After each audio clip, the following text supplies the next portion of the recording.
Welcome to Teja TV news. Nalgonda జిల్లా కేతపల్లి మండలంలోని పలు గ్రామాల్లో ఇందిరమ్మ నూతన గృహాల నిర్మాణం కొరకు ఎమ్మెల్యే వేముల వీరేశం శంకుస్థాపన చేశారు. ఈ సందర్భంగా ఆయా గ్రామాల్లో ఎమ్మెల్యే వేముల వీరేశానికి హారతులిచ్చి పూలమాలలతో శాల్వాలతో సత్కరించి ఘనంగా సన్మానించారు. నకరికల్ నియోజకవర్గానికి 3,500 ఇందిరమ్మ ఇండ్లు మంజూరయ్యాయని వారు తెలిపారు.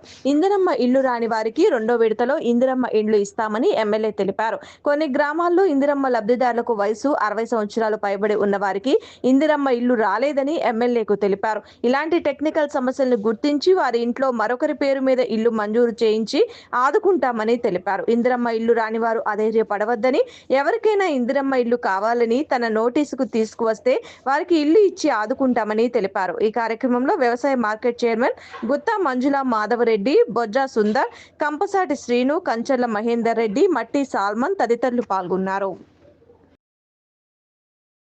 మండలంలోని బండపాలెం, కొండకిందిగూడెం, చెరుకుపల్లి, తుంగతుర్తి, చీకటిగూడెం, గుడివాడ, కాసనగోడు, బొప్పారం, ఇప్పలగూడెం, కొర్లపాడు గ్రామాలలో ఇందిరమ్మ ఇళ్లకు ఫౌండేషన్ వేసే కార్యక్రమాన్ని చేపట్టడం జరిగింది.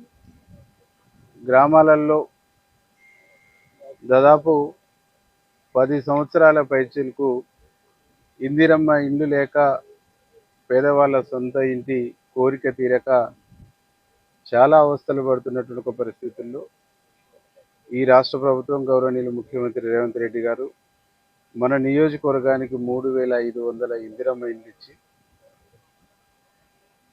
పోయిన నెల 22వ తారీఖు నాడు ఇందిరమ్మ ఇండ్లు శాంక్షన్ అయినటువంటి వాళ్ళందరికీ కూడా ప్రొసీడింగ్స్ ఇచ్చి ఈరోజు నేను, మార్కెట్ చైర్మన్ గారు గుత్తా మంజుల మాధవరెడ్డి అన్న గారు, సింగిల్ విండో చైర్మన్ బోల వెంకటరెడ్డి గారు, ఎంపీడీఓ గారు, ఏఈ గారు, డిఈ గారు, మా మండల పార్టీ కాంగ్రెస్ పార్టీ నాయకులందరం ఈరోజు ఈ ఇళ్ళ ఫౌండేషన్ కార్యక్రమం చేపట్టడం జరిగింది. ప్రజల కళ్ళల్లో మేము ఆనందం చూస్తున్నాం, సంతోషాన్ని చూస్తున్నాం. వాళ్ళ చిరకాల ఆకాంక్ష ఇలా నెరవేరుతుందనేటువంటి ఒక ఆనందం వాళ్ళ కళ్ళల్లో కనిపిస్తాం. ఇప్పలగూడెంలో పైలట్ ప్రాజెక్ట్ కింద కట్టినటువంటి ఒక ఇల్లు స్లాప్ అయి ప్లాస్టింగ్ అయిపోయి దాదాపు ఇప్పుడు 4 లక్షల బిల్లు కూడా వచ్చింది. వాళ్ళకు ఇల్లు కూడా చాలా కంఫర్ట్గా కనిపిస్తుంది. పేదవాళ్ళు కంఫర్ట్గా ఉండేటువంటి పద్ధతుల్లో ఇలా ఇల్లు ఉంది. ఈరోజు గడిచిన ప్రభుత్వంలో డబుల్ బెడ్రూమ్ ఇళ్ళని ఆశ చూపించి కొన్ని చోట్ల మొదలుపెట్టి అవి తాత్కాలికంగా నామమాత్రంగా వదిలిపెట్టేసినటువంటి ఒక పరిస్థితిలో ఉంది.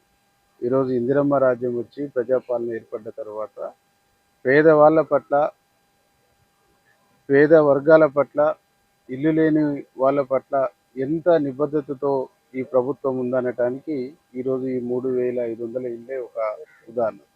ఇంకా గ్రామాలలో కొంతమంది లబ్ధిదారులు ఉన్నారు, కొంతమంది ఏజీ ప్యాక్ట్తోని ఇల్లు రాకుంటున్నటువంటి వాళ్ళు ఉన్నారు, కొంతమంది ఫోటో క్యాప్చర్ విషయంలో చిన్న చిన్న ఇబ్బందులు ఉన్నటువంటి వాళ్ళు ఉన్నారు. వాళ్ళందరూ కూడా మేము భరోసా ఇస్తున్నాం. ఈరోజు 3,500 ఇండ్లు వచ్చినాయి. మరొక 3,500 ఇండ్లు కావాలని ముఖ్యమంత్రి గారిని, గౌరవ మంత్రివర్యుల్ని మేము రిక్వెస్ట్ చేయడం జరిగింది. ఇంకొక 3,500 ఇండ్లు కూడా తీసుకొచ్చేసి 99% ఈ నియోజకవర్గంలో ఇల్లు లేని పేదవాళ్ళందరికీ ఇల్లు ఇచ్చేటువంటి ఒక సంకల్పంతో ఈ ప్రభుత్వం ముందుకు పోతా ఉంది. కాబట్టి ప్రజలందరూ కూడా మేము విజ్ఞప్తి చేసేది ఒకటే, ఎవరికైనా ఎక్కడైనా అధికారులు టెక్నికల్ మిస్టేక్లో ఏదన్నా ప్రాబ్లంతోనో ఇల్లు మిస్ అయ్యి ఉంటే మా దృష్టికి తీసుకురండి. తప్పకుండా మీకు ఇల్లు శాంక్షన్ చేపించేటువంటి బాధ్యత మాది. ఈ విడతలో కాకుండా సెకండ్ విడతలో కూడా మిస్ అయితే థర్డ్ విడతలో తప్పకుండా పేదవాళ్ళ కళ నెరవేర్చడానికి ఈరోజు ఈ రాష్ట్రంలో ఇందిరమ్మ ప్రభుత్వం ఉందని చెప్పేసి మేము విజ్ఞప్తి చేస్తూ ఈరోజు ఇండ్లు ప్రారంభించుకున్నటువంటి, ఇండ్లు ఫౌండేషన్ కొట్టుకున్నటువంటి, ఇంకా మంచి రోజులు ఉండి మంచి రోజులు చూసుకొని వాళ్ళ వాస్తు చూసుకొని వాళ్ళ పేరు బలంగా చూసుకొని మళ్ళీ స్టార్ట్ చేసుకోబోతున్నటువంటి వాళ్ళందరూ కూడా మేము శుభాకాంక్షలు తెలియజేస్తూ తొందరగా వేగంగా మీరు ఇల్లు కట్టుకొని ప్రతి సోమవారం బిల్లు చేస్తామని చెప్పేసి ప్రభుత్వం వైపు నుంచి ముఖ్యమంత్రి గారు, మంత్రి గారు చెప్తా ఉన్నారు. కాబట్టి మీరు ఇల్లు కట్టుకోవటం బేస్మెంట్ కాగానే బేస్మెంట్ లెవెల్ బిల్లు వస్తుంది. స్లాబ్ లెవెల్ రాగానే స్లాబ్ లెవెల్ బిల్లు వస్తుంది, స్లాబ్ పడంగానే స్లాబ్ బిల్లు వస్తుంది.